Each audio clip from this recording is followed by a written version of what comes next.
patriótica sobre a problemática que será apreciada pelo Supremo. Ouviremos agora o deputado Ronaldo Caiado, também médico, deputado pelo Estado de Goiás.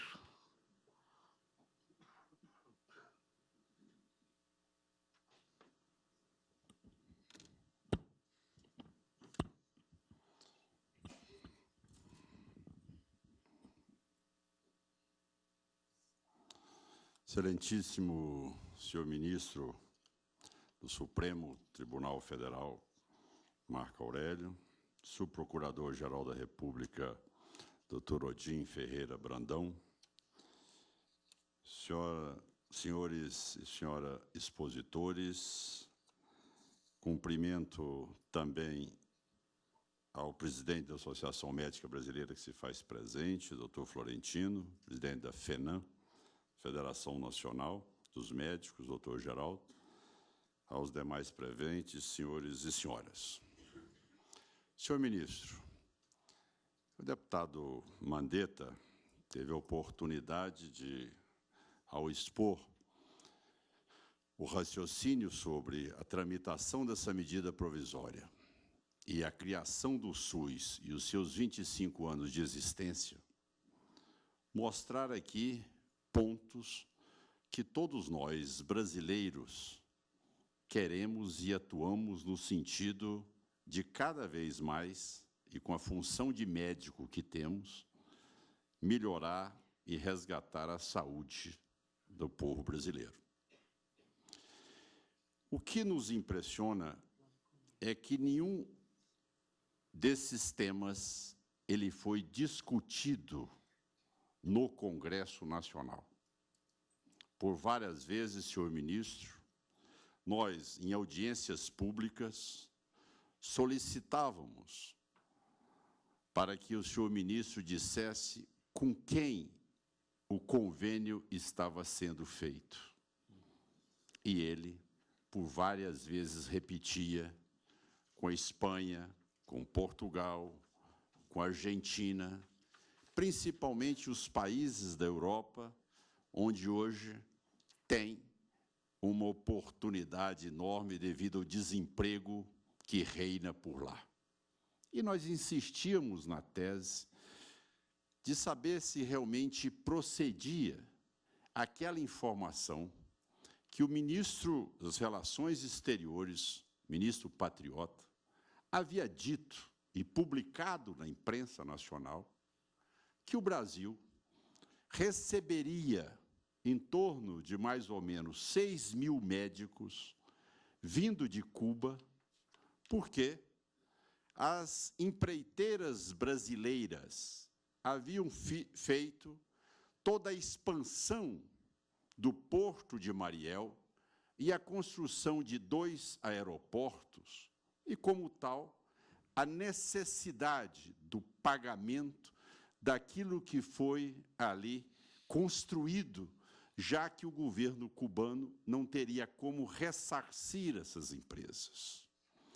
Este ato parecia ser algo normal praticado em Cuba, já que dos 25.000 agentes cubanos que estão instalados na Venezuela, na antevéspera da eleição de Hugo Chávez, que foram para lá exatamente num programa semelhante chamado Bairro Adentro, o governo cubano recebe também 100.000 barris de petróleo dia para a sua manutenção. De vários cubanos que conseguiram fugir daquele país, eles estão hoje em Miami e já foram vencedores na Corte Internacional para poder ser ressarcido do trabalho escravo que lá foram submetidos. E hoje informam que mais de 50 milhões de dólares da PDVSA já teria sido retida para ressarcir esses médicos cubanos que hoje estão foragidos em Miami. Quando nós submetíamos tudo isso ao ministro da Saúde, ele era enfático em dizer que não, que estavam trazendo por um grande convênio entre Brasil e Portugal, Brasil e Espanha, médicos para poderem atender aqui no país. Senhor presidente, senhor ministro, é importante que possamos deixar bem claro a toda a população que nos assiste neste momento, que como médico e como qualquer cidadão de mente sã, ninguém se oporia a um processo da presença de mais médicos no país. Ninguém criticaria este projeto, desde que ele fosse debatido e colocado às claras. Por que a negativa? Por que a omissão? Por que esconder algo que já estava sendo trabalhado desde novembro de 2012, junto ao governo cubano, para que esses médicos pudessem chegar ao Brasil? E por que esse tratamento balanceado a favor dos médicos europeus e contra os médicos cubanos? Ou seja, o médico europeu, ele tem direito a trazer a sua esposa, a ter o seu passaporte carimbado, ter o visto do Ministério da Justiça, ter direito a receber o seu salário integral e ter direito a se deslocar e ir e vir por onde desejar.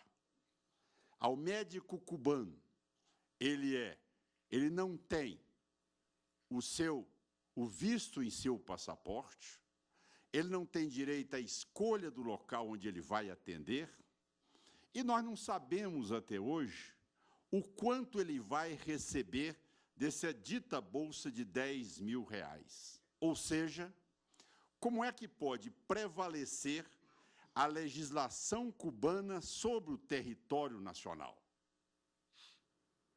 Por várias vezes nós solicitamos da OPAS que nos desse detalhes, ou se não, pelo menos, a cópia do contrato. Eles sequer aceitaram ir ao Congresso Nacional. Então, senhor presidente, o que nós precisamos deixar claro aqui para todos é que num país onde nós temos 400.000 médicos, onde se forma hoje 20.000 médicos por ano. Ora, senhor presidente, não seria a presença de mais 6 ou de 10.000 médicos que provocaria todo esse debate e reação da classe médica brasileira? Mas por que, então, tudo isso ocorreu? Porque o processo Mais Médico, ele não foi um processo para poder resolver o problema da saúde brasileira. Este é um projeto de maquetagem. Como foi feito na Venezuela, chamado Bairro Adentro, ele foi repetido no Brasil, exatamente no momento que nós estamos às vésperas de um processo eleitoral. Sendo que isso é de conhecimento de toda a população brasileira, a ausência do médico nos vários quadrantes deste país afora. Se partirmos de premissa errada, chegaremos a conclusões erradas. Nós, no Congresso, trabalhamos há muito tempo, senhor ministro, para realmente uma solução definitiva para esse problema. Se esse levantamento foi feito pelo Conselho Federal de Medicina, mostrando que 70% a 60% dos médicos brasileiros estão concentrados nas grandes cidades e nas capitais, como fazer migrar esses médicos às pequenas cidades ao interior do Brasil? Senhor presidente, um juiz, ele iria se deslocar para uma pequena comarca do interior se não tivesse ali a garantia de que ele teria um plano de carreira e uma função de Estado? Dificilmente. O médico, ele tem a sua família, sua esposa, filhos, a perspectiva de continuar se atualizando na medicina, a condição de poder ter o mínimo de qualidade de vida, e que, quando lhe é oferecido um cargo no interior, ele fica, e todos nós sabemos, dependente do humor e da vontade da política dominante do município, e não com a estabilidade para fazer política de saúde no município. Por isso, senhor presidente, nós somos autores de uma emenda à Constituição que propõe exatamente a criação da carreira de Estado. Essa matéria foi aprovada na Comissão de Constituição e Justiça. Essa matéria foi aprovada semana passada na Comissão Especial. Matéria pronta para poder ser apreciada pelo plenário da Câmara e do Senado. Vossa Excelência não pode imaginar as dificuldades que tivemos que superar pela obstrução sucessiva por parte do Partido dos Trabalhadores para que essa matéria não fosse votada na Câmara dos Deputados, obstruindo a todo momento a criação da carreira de Estado para médico em nosso país. Isso mostra exatamente uma dicotomia enorme entre o discurso dos membros do Ministério da Saúde e do governo da presidente Dilma com a realidade que nós precisamos implantar no país. O segundo ponto, além da estabilidade da carreira de Estado, o orçamento mínimo necessário, onde hoje muitos se vangloriam do Brasil ser uma das 10 maiores economias do mundo. Alguns dizem a 6ª, outros dizem a 7ª. A média, considerando todos os países que compõem a ONU, a média é em torno de $615 per capita se aplica para o atendimento na área da saúde. O Brasil, míseros $460, menos do que o aplicado hoje, menos do que o investido hoje no Paraguai, na Argentina e no Chile. E aí, senhor presidente, nós trabalhamos exatamente na tese do mais 10% para a saúde. O que nós teríamos, já que a Constituição determina 15% da receita dos municípios destinada à saúde, 12% da arrecadação do Estado para a saúde, que a União, que já se comprometeu em 2000, ela tinha exatamente, senhor presidente, uma participação no financiamento da saúde. Ela tinha exatamente um percentual que era de mais de 60% e que hoje está reduzida a 45%, sendo estados e municípios responsáveis pelo restante dos 55% do financiamento da saúde nesse país. Ou seja, a grande concentradora da arrecadação, a União, e a responsabilidade recaindo sobre ombros de prefeitos e de governadores. Mas o mais grave de tudo isso, senhor presidente, é que não se satisfizeram apenas com a tese desse processo de maquetagem às vésperas da eleição. Eles criaram com isso um processo que é grave, e eu entendo, e que nenhum estadista no mundo caminharia por essa variante, ou seja, a demonização da classe médica brasileira. Isso eu acho que é algo inaceitável, inadmissível. A responsabilidade, quando o governo é mal avaliado por 76% da população.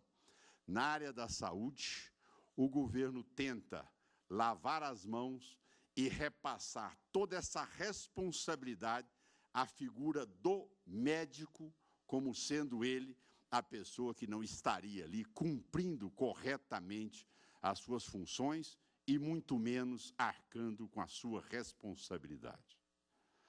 O projeto Mais Médico, ele deveria ter tido o nome de Mais Mágicos. Senhor presidente, sou cirurgião, sou especialista em cirurgia na área da coluna vertebral e sou ortopedista. Quando se exige de um médico, tem que ter a estrutura mínima para que ele possa exatamente prestar o seu trabalho em condições que ele possa proporcionar àquele paciente melhoras e uma recuperação. Ao ouvir aqui, senhor presidente, que a atenção básica é um tratamento diferenciado e, como tal, não precisa de tanta qualificação para que possa responder por outras áreas da medicina que hoje estão tão especializadas. Em parte, concordo. Mas um médico da atenção básica, ele recebe um paciente com a dor no tórax. Aquela dor no tórax é uma pneumonia? É um processo inflamatório do nervo intercostal? É uma pleurite? É um infarto? Ele sabe interpretar, pelo menos, um eletrocardiograma? Ele sabe auscultar o paciente? Ele tem, pelo menos, condições mínimas de solicitar aqueles exames necessários para poder, pelo menos, fazer alguns diagnósticos diferenciais para saber aonde ele encaminhar o paciente ou qual tratamento propor naquele momento de emergência? Então, não é uma tese tão simplista assim, senhor presidente. É a formação de um médico. Pergunto, por que não a sociedade brasileira é interditada, impedida de saber como esses médicos foram avaliados? Por que esse segredo de Estado todo? Nós solicitamos exatamente ao Ministério da Saúde que dissesse a nós como eles são avaliados, qual é o conhecimento mínimo que eles têm. Da língua nós já sabíamos que eles não falariam nada. Nós já não estávamos discutindo mais o revalida. Senhor presidente, sabe por quê? Porque, de repente, a campanha publicitária foi de tal monta. É algo tão massacrante que qualquer cidadão que se propusesse a discutir o mais médio, mas levantasse a tese do revalida, da qualificação mínima, já era rejeitado. Era uma tese maniqueísta, já é contra. Não, eu só estou querendo saber se ele tem qualificação mínima. Quais foram as questões para avaliar esse médico, para que ele possa atender um cidadão e dizer que ele tem condições, sim, de continuar naquele posto de saúde? Tudo isso nos foi negado. Mas, senhor presidente, é importante que a gente possa colocar aqui que o Congresso Nacional, como disse o deputado Mandetta, foi totalmente impedido de poder ter acesso não só ao contrato, quando tomou conhecimento do contrato, depois que o prazo da medida provisória de 5 dias para encaminhamento das emendas já havia exaurido. Mas, a partir daí, toda e qualquer solicitação que nós fazíamos, como o TCU acaba de apresentar, ora, mas a Constituição brasileira exige a identificação da rubrica, não se pode fazer transferência de um ministério para outro. Quando nós levantávamos a parte trabalhista, ele vai prestar assistência, ele não está fazendo nenhum curso aqui. Isso é uma maquiagem clara. A campanha na televisão está deixando claro que ele vai lá prestar assistência ao brasileiro que for consultado. Aí, o Conselho Federal de Medicina solicitou, então, nos indique os tutores. Senhor presidente, eu já fui estagiário na França. Entrava com o professor, não operava diretamente. Sentava no ambulatório para ver a consulta pelo monitor da cadeira. Acompanhava a enfermaria, acompanhado também daqueles assistentes do serviço do qual eu me especializei. Não prescrevia para aquele paciente. Porque mesmo formado com residência médica no Brasil, eu não havia sido avaliado para saber se eu podia exercer a profissão na França. Então, o que nós estamos querendo dizer é que, se nós queremos fazer algo sério neste país, vamos fazer exatamente com que haja uma carreira de Estado, vamos resgatar o financiamento da saúde, que é o menor da América Latina, vamos fazer com que haja aquilo que é a luta, com que 10% da receita corrente bruta da União seja repassado à saúde brasileira, e aí nós teremos o cidadão que vai para o interior, que vai poder ter a garantia, que vai com qualificação, vai para poder aí sim fazer uma medicina que não pode ser a medicina das grandes cidades, onde um médico tem as qualificações e a sua especialidade, e lá, o médico do interior e do setor rural, que não tem sequer, não foi sequer avaliado para saber se tem as condições mínimas do exercício da medicina. Encerro, senhor presidente, agradecendo essa oportunidade com que o Supremo Tribunal nos dá ao fazermos aqui essa audiência pública e podemos esclarecer que a classe médica brasileira jamais, em momento algum, se opôs à presença de mais médicos neste país, com qualidade, com seriedade e com respeito ao povo brasileiro. Tem o aplauso e tem o nosso respaldo na aprovação da emenda da lei complementar de 10% para a saúde, como na emenda constitucional que foi vetada pela presidente da criação da carreira de Estado. Muito obrigado, senhor presidente. Agradeço a participação do deputado federal e médico, doutor Ronaldo Caiado, e o fato de ter realmente revelado que o país é um grande país em território, em riquezas naturais e em problemas. E o que podemos aguardar é que as instituições pátrias realmente funcionem visando correção de rumos, visando dias melhores. Nós